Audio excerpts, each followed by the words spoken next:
Cine nu mă cunoaște, sunt Răzvan Pop, actualmente directorul Direcției de Cultură din Sibiu, fost secretar general la Tineret pe țară, în locul lui Vali,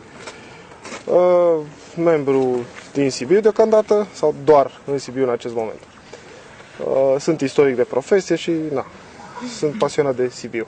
Și atunci a zis că pică la țanc, să vă arăt eu orașul. Am zis că el a fost în cele două muzee. Și atunci încep cu o prezentare mai detaliată a ce e Sibiu ca oraș. Pe ultimul recensământ avem 139.000 de locuitori în oraș, ceea ce la referendum s-a calculat 160.000 de locuitori. Avem, dar cu zona metropolitană, mergem undeva la 200, aproape 200.000 de locuitori care circulă zilnic prin oraș sau sunt foarte mulți care lucrează în Sibiu, dar e practic în fiecare mare oraș. Suntem capitala județului Sibiu. Județul Sibiu se împarte, adică s-a fost din nou reîmpărțit, s-au gândit în 5 zone importante care le-am și definit din punct de vedere turistic și cultural. Una ar fi Valea Târnavelor, în care avem două monumente importante, ambele UNESCO, Biertanul și Valea Viilor, și avem și un element de cultură imaterială, să-i spunem, adică vinul, pentru că ceea ce se bea de la Jivei, majoritatea strugurilor cresc în județul nostru.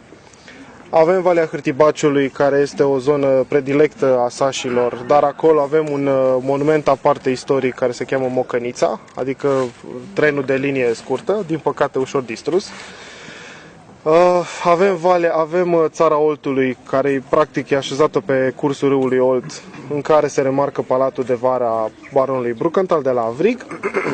Avem Țara Secașelor, care este ocna Sibiului și, tot ce este resortul de acolo, și pe lângă aceasta se remarcă pâinea de Secașe, care e o pâine foarte bună. Cine mai circula prin Ardeal sau cine are rude pe aici poate auzi de pâinea bătută. Aia e pâinea cea mai bună. Și pe lângă asta mai este evident cea mai renumită zonă, Mărginimea Sibiului, în care în București aveți în Drace, în piața, Batache nu mai aveți, în piața Moghioroș găsiți foarte multă brânză de Sibiu.